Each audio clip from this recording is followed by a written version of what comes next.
In the mid-1800s, surgery was brutal and often a death sentence. A chance encounter with a traveling showman and a novel gas called nitrous oxide, which at the time was a recreational drug, inspires a young dentist to test if the gas could offer pain relief. His experiments would launch a bitter and destructive rivalry as scientists and physicians began inhaling a host of compounds, including ether and chloroform, in a battle to claim the discovery of surgical anesthesia.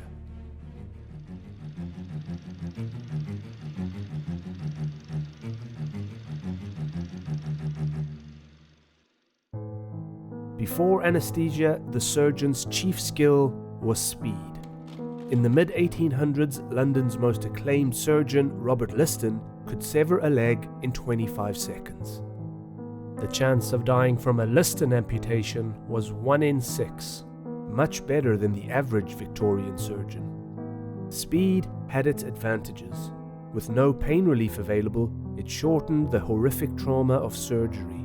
And although no one realized it at the time, because the germ theory of disease had yet to be developed, lightning-fast operations also reduced exposure to microbes and minimized the risk of infection. But it also had its downsides. Sometimes the knife moved so quickly that accidents happened. Surgeons were assisted by dressers, surgical assistants whose chief role was to restrain the screaming patient. In one operation, Liston accidentally cut an assistant's hand. The assistant would later die of an infection, as did the patient being operated on. And what's worse, during the operation, an observer died of shock, making the mortality rate for that one surgery 300%. Something had to change.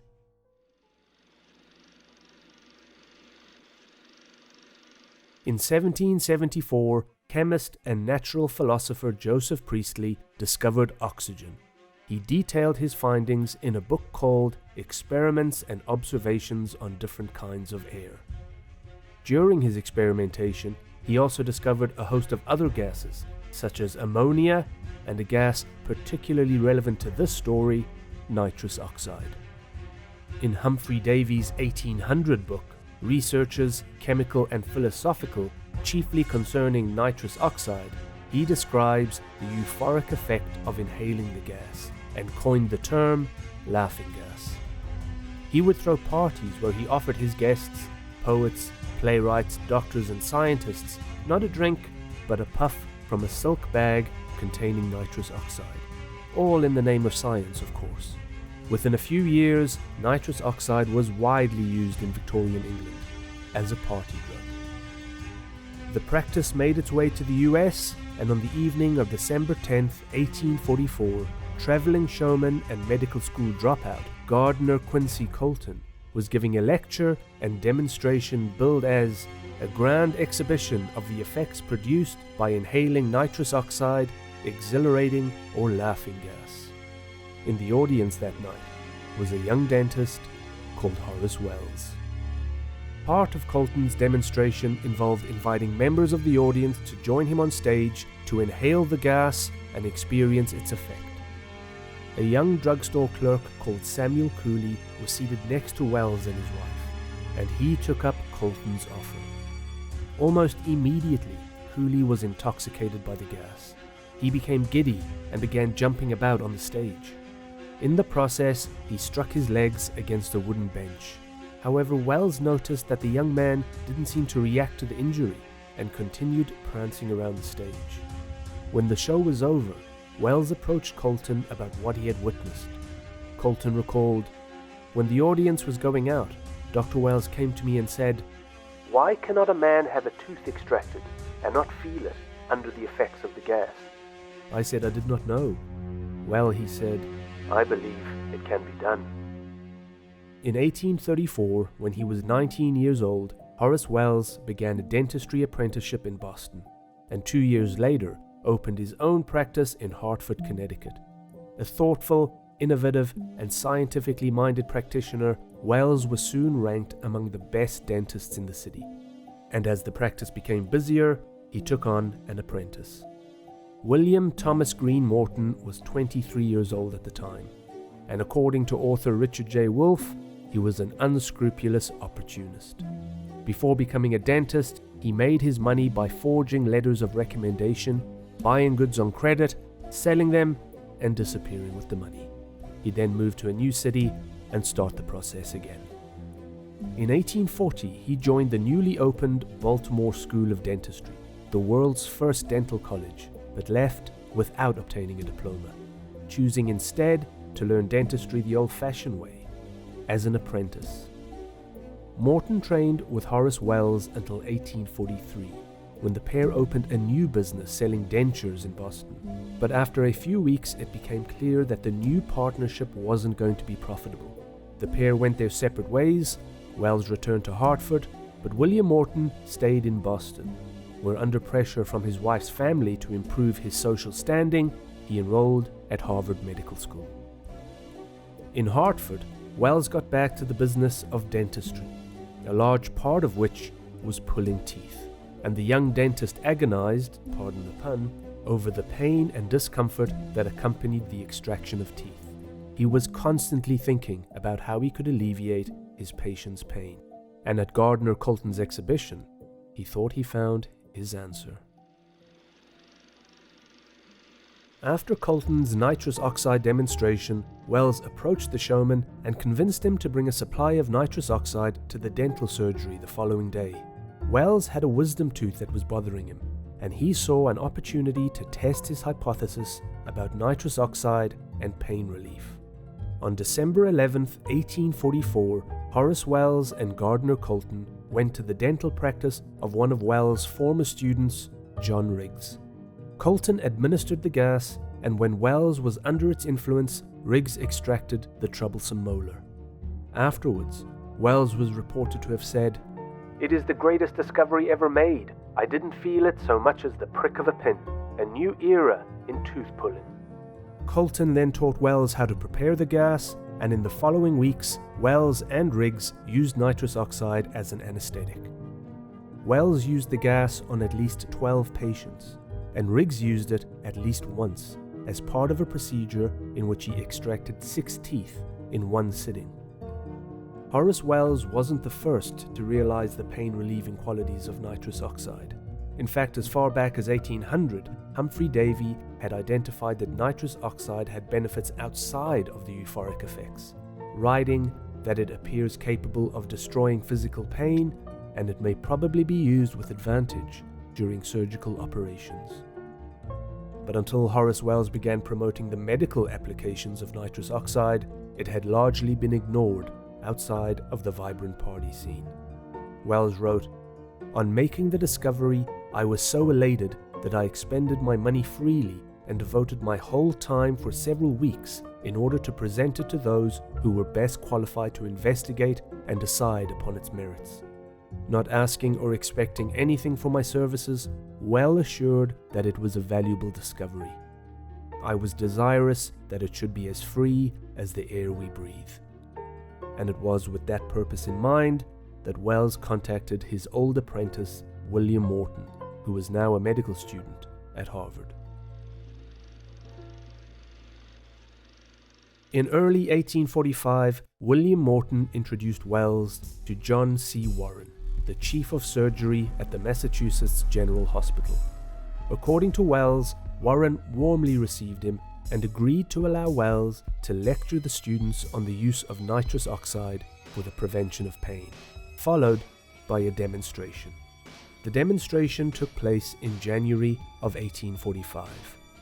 Wells and Morton arrived at the hospital's domed operating theatre and found that the surgery that was planned, an amputation, had been postponed. Not wanting to waste this opportunity, Wells convinced a brave medical student to have a tooth extracted under the influence of nitrous oxide. Wells administered the gas and began the extraction. But by his own admission, Wells withdrew the bag of nitrous oxide too soon, and the student cried out in pain during the procedure. The audience of physicians and medical students roared with laughter and jeers. Wells retreated with cries of "humbug" ringing in his ears. The student who had his tooth pulled would later say that he didn't know exactly when the tooth was removed because he couldn't feel it. Even among the spectators there were contradictory reports, with one saying he saw no manifestation of pain, but Wells' old apprentice William Morton was more critical. He later wrote, "Dr. Wells administered the gas and extracted a tooth, but the patient screamed from pain and the spectators laughed and hissed." Horace Wells returned home completely dejected. He told his wife the medical community in Boston would lend him no assistance. For Wells, it was a tragic turning point from which he would never recover.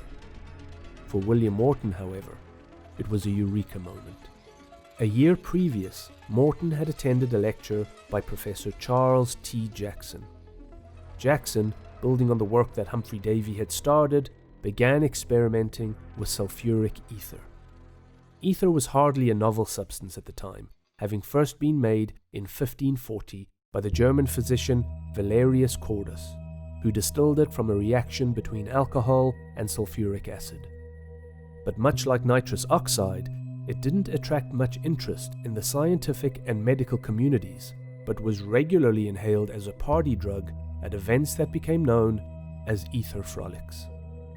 In 1844, with William Morton in attendance, Jackson demonstrated that inhaling ether caused unconsciousness. Ether was a liquid, making it easier to handle than nitrous oxide. It also appeared to be more effective than the gas. Having just watched his colleague Horace Wells spectacularly fail to convince the medical establishment of the usefulness of nitrous oxide, Morton wondered if ether might be a better choice.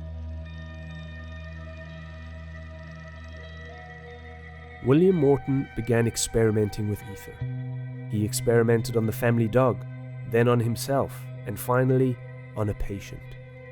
On September 30th, 1846, Morton used ether to successfully perform a painless tooth extraction on Eben Frost, a local merchant.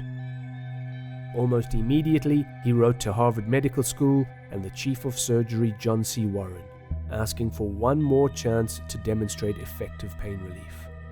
Warren agreed. The date was set for just 16 days later, October 16th, 1846. The formidable domed surgical theater at Massachusetts General Hospital was packed with medical students and physicians, many expecting this dentist to fail just as the last had. This time, John C. Warren was booked to perform an actual operation, the removal of a large tumor from the neck of a young man called Edward Abbott. In full anticipation that he would be awake and screaming throughout, Abbott was strapped down. At 10 a.m., the arranged time, there was no sign of William Morton, so Warren prepared to begin without him. At the very last moment, Morton came bursting in. In his hands was a glass inhaler of his own design, containing an anesthetic compound he had created himself. He had no idea if it would actually work. He used the apparatus on the patient, who moments later reported feeling groggy. Morton removed the inhaler, turned to the surgeon and said, "Sir, your patient is ready." What happened next is one of the most significant events in the history of medicine. The surgery proceeded, and the patient didn't make a sound nor move a muscle. The operation was complicated but successful. When it was over, the patient was asked how he felt. He replied, "It feels as if my neck has been scratched." The surgeon, John Warren, turned to his astonished audience and said, "Gentlemen, this is no humbug." That was the first time that a surgery was performed without causing severe pain to the patient. A month later, on November 18, 1846, Dr. Henry Bigelow, who was present at the demonstration, announced in the Boston Medical Journal that William Thomas Green Morton had discovered surgical anesthesia. But something was amiss. The preparation that Morton used in his inhaler was a pungent and almost sweet odor reminiscent of ether, but the dominant odor was the smell of oranges. Morton had never disclosed the ingredients of his anesthetic preparation, and in the days after the demonstration, he applied for a patent on his invention. Morton's patent lawyer, Robert Eddy, received official notice that the patent had been granted, on Saturday, November 14th, 1846. Morton was set to make a fortune. For the purposes of sale and distribution, he named his preparation Lithion, after the river Lethe of Greek mythology. Drinking its waters, the ancients contended, erased painful memories. Ironically, Morton's remaining years would be filled with legal battles and financial struggles. Painful memories he would have liked to forget. Just days after the demonstration, a bitter feud erupted between Morton and Professor Charles Jackson. Jackson came to despise Morton. He claimed that he had invented etherization. In his 1861 book, A Manual of Etherization, he was claiming that he not only educated Morton on the anesthetic properties of ether, but he had specifically employed the dentist to make his famous demonstration at Massachusetts General Hospital. Morton denied these allegations, saying he had independently thought of using ether as a surgical anesthetic and had been conducting secret experiments. He claimed he visited Jackson's laboratory only to procure a device for his inhaler prototype. Morton's supporters claimed that Jackson showed no appreciation for the drug's surgical benefits until the controversy had already begun. Morton's patent lawyer came up with a compromise. He talked Jackson into joining Morton's patent application. Morton was to receive 65% of the revenues, the attorney 25%, and Jackson 10%.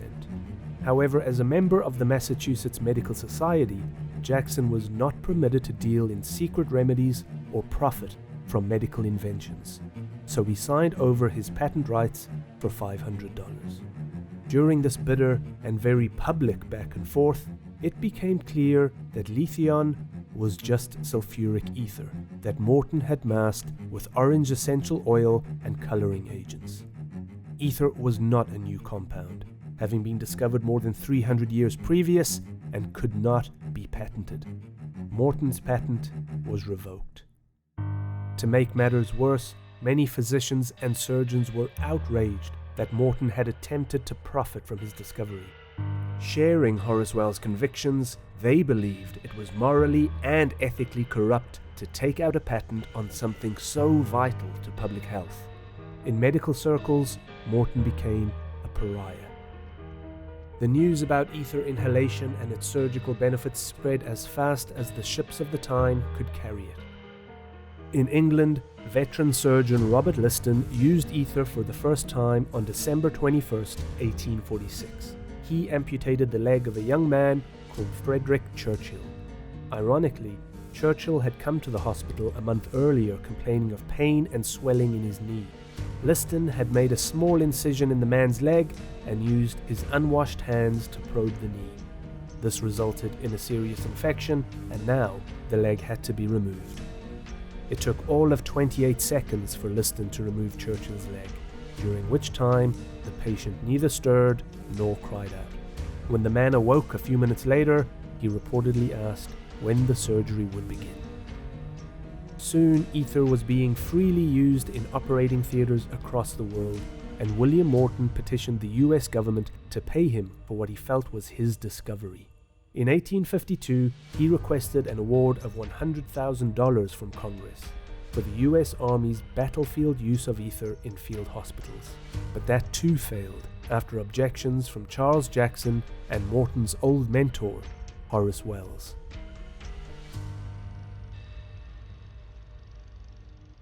Life had not been kind to Horace Wells after the Humbug Affair of 1845. He returned from Boston dejected, suffering from a physical illness and possibly struggling with his mental health, forcing him to temporarily give up his dental practice.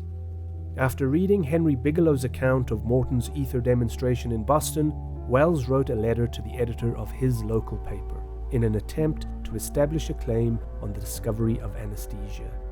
Not satisfied with the recognition he believed himself due, in 1848, Wells goes to New York City to pursue his interests, experimenting with ether and a promising new drug, chloroform. Unfortunately, he approached his experiments with chloroform in the same manner as his experiments with nitrous oxide. He experimented on himself.